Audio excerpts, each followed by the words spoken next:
depressão é um fenômeno clínico, que vem de dentro para fora, não vem de fora para dentro. Pode acontecer com qualquer um. Não existe cura relâmpago e mexe com a família inteira. É assim com muitos problemas de saúde. Mas a sociedade não aprendeu a respeitar as doenças da mente como respeita as do corpo. Quer ver? Você diria para alguém com febre alta deixar de ser preguiçoso e sair da cama? As coisas que me deixavam cada vez mais para baixo era: você não vai levantar dessa cama? Olha, tem coisa para fazer em casa. Seus filhos precisam de você. Você pensaria que uma pessoa com a perna quebrada só não corre porque está faltando força de vontade? As pessoas não entendem muito a questão de você ficar triste sem motivo. E para um amigo que vomitasse sem parar e recusasse mais uma vez seu convite para sair, você diria: para de frescura, tanta gente com problema pior que o seu? Minha mãe, ela é a defensora número 1 que depressão é frescura. A minha mãe e meu irmão. Frescura é doença de gente rica. Eles não tinham a menor noção. É claro que ninguém fala por mal. É que a dor física é bem mais fácil de entender. Para acabar com o preconceito que ainda existe contra a depressão, só uma arma é realmente eficaz: a informação. Hoje minha mãe e meu irmão respeitam muito mais a depressão.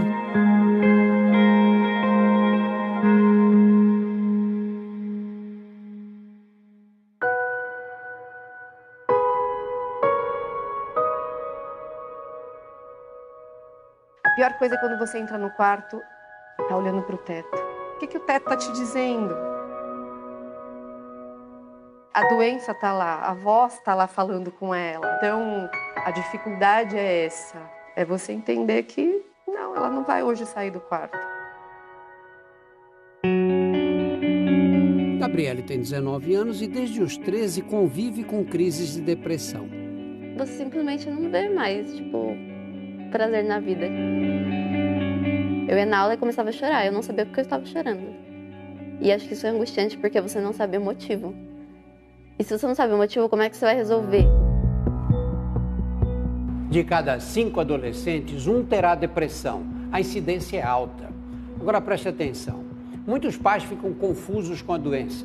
Acham que a tristeza e o isolamento são fases passageiras, coisas da idade. Desinteresse por tudo. Tristeza profunda por mais de 2 semanas. Mudanças bruscas no apetite e no rendimento escolar. Autoestima baixa. E o afastamento do convívio com os amigos e os familiares são sinais de alerta. É preciso buscar ajuda. Uma depressão que seja muito leve, esse indivíduo não necessariamente precisa tomar antidepressivo.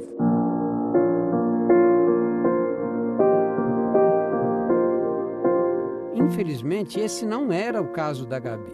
O comportamento, o isolamento, a dificuldade de sair da cama. Eu tinha uns 15, 16 anos quando eu tive os primeiros sintomas. E eu ficava muito presa no quarto, muito sozinha no quarto.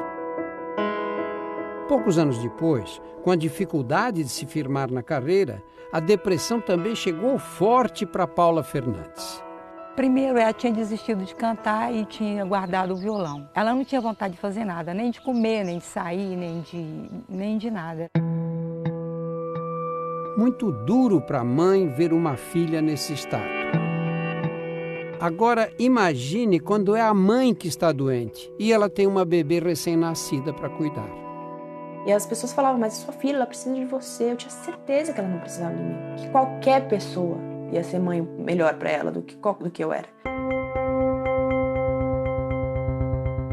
No Brasil, de cada 4 mães, uma é vítima de depressão pós-parto. A pequena Estela já tinha 4 meses quando o Vitor percebeu a gravidade do sofrimento da esposa. Encontrei ela deitada no chão do quarto da Estela, chorando bastante.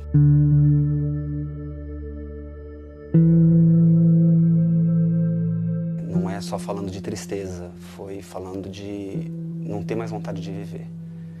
E isso é difícil você ouvir. Bom, dá até uma respirada porque não é fácil.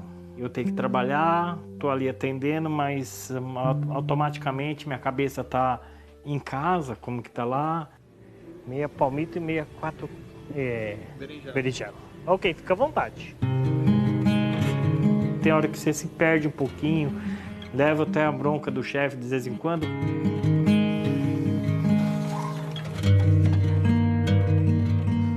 Peterson só conseguiu sossegar depois que levou a mulher para um atendimento psiquiátrico pelo SUS. Bom dia, doutor. Tudo bem?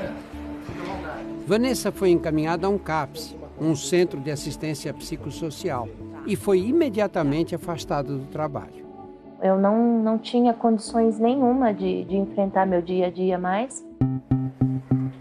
Existem hoje 2.592 CAPs no Brasil.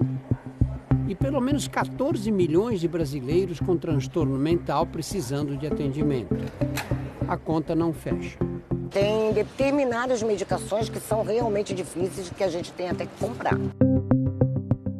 Psiquiatra eu não consigo marcar com facilidade. Aí eu passo de 3 em 3 meses por falta de profissionais. No caso da Vanessa, falta psicólogo. É uma coisa que deixa a desejar, né? Porque a psicologia, ela tem um peso muito grande para a gente se curar da depressão. Nós temos um problema que aconteceu no município, que foi a exoneração de 3 profissionais e a aposentadoria de 1. São 4 profissionais a menos para atender essa demanda. Então aumentou muito. O tempo de espera está variando entre 3 ou 4 meses. Procurado pelo Fantástico, o Ministério da Saúde informou por nota que cabe aos municípios e estados decidir quais serviços serão oferecidos com a verba recebida do governo federal e que no começo do ano que vem está previsto um censo nacional para avaliar a qualidade de toda a rede de atendimento psicossocial.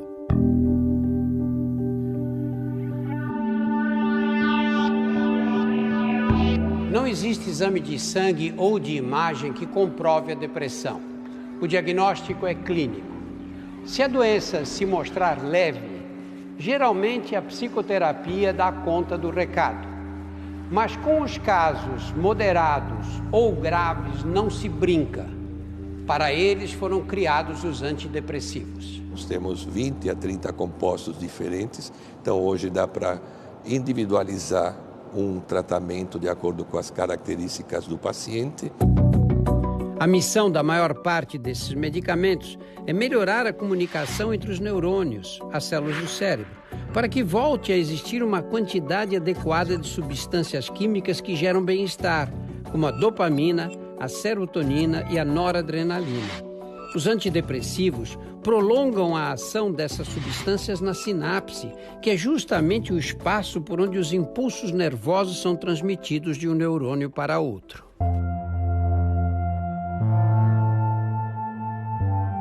A resposta não é imediata, não é? Como é que costuma ser a ação dessas drogas? É muito importante que o paciente saiba disso. Ele pode demorar algumas semanas até se sentir melhor. Não é possível, o senhor me deu o remédio errado. E ele falava, esse é o melhor remédio do mercado. Ele vai funcionar. Eu tenho pacientes que não saíam da cama e depois foram dançar o conga. Eu perguntava à minha mãe o tempo de mãe, vou melhorar? Mãe, vou melhorar? Mãe, por que eu não estou sentindo isso? Os medicamentos do psiquiatra são aqueles que mais têm estigma. É muito comum que o indivíduo tenha o receio de se tornar dependente do remédio e ele diga assim, mas ô Paulo, eu vou ficar prisioneiro desse remédio? O que o remédio vai fazer é exatamente o oposto, ele vai lhe libertar de uma prisão da qual você não consegue sair sozinho.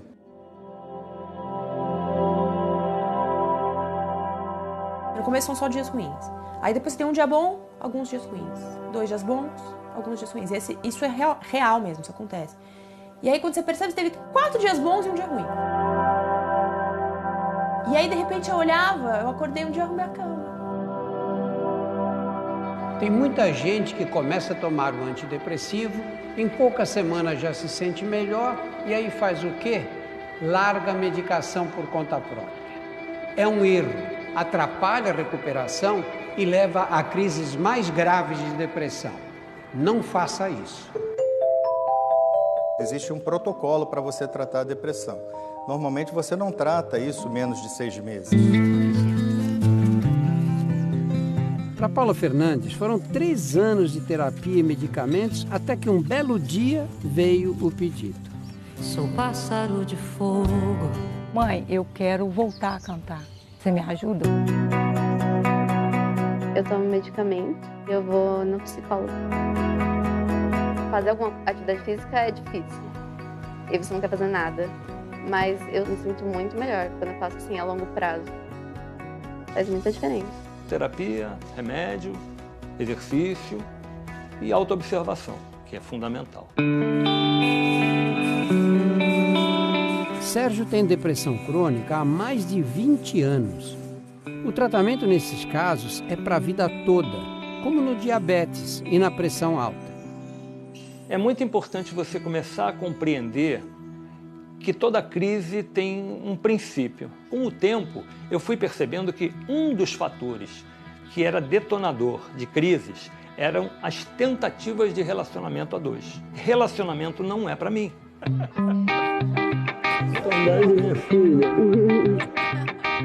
A energia que eu tenho é suficiente para eu ser o pai que eu sou, o amigo que eu sou, o profissional que eu sou. Da ex-mulher, Sérgio descobriu que podia ser um grande amigo. E ele não perde um futebol que termina em chope com o pessoal das antigas.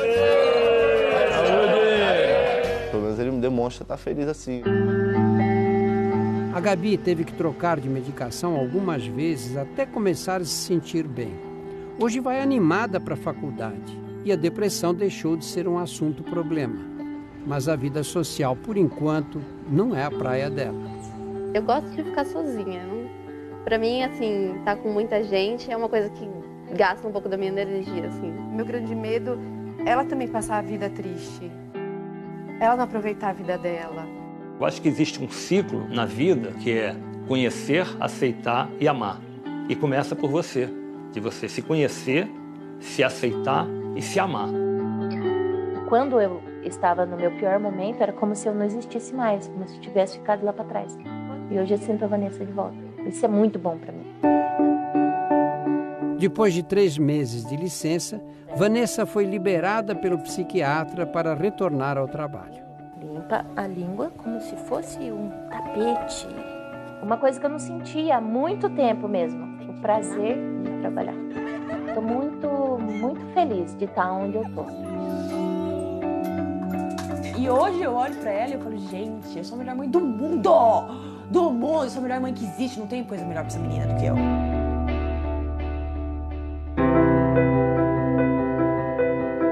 Domingo que vem vamos mostrar que depressão que não melhora pode esconder um transtorno muito mais comum do que se imagina. A maior parte dos pacientes com transtorno bipolar iniciam a sua doença com depressão. E você vai saber o que fazer para evitar que uma pessoa em crise cometa um ato extremo. Ainda bem que eu tenho força para estar aqui, sabe?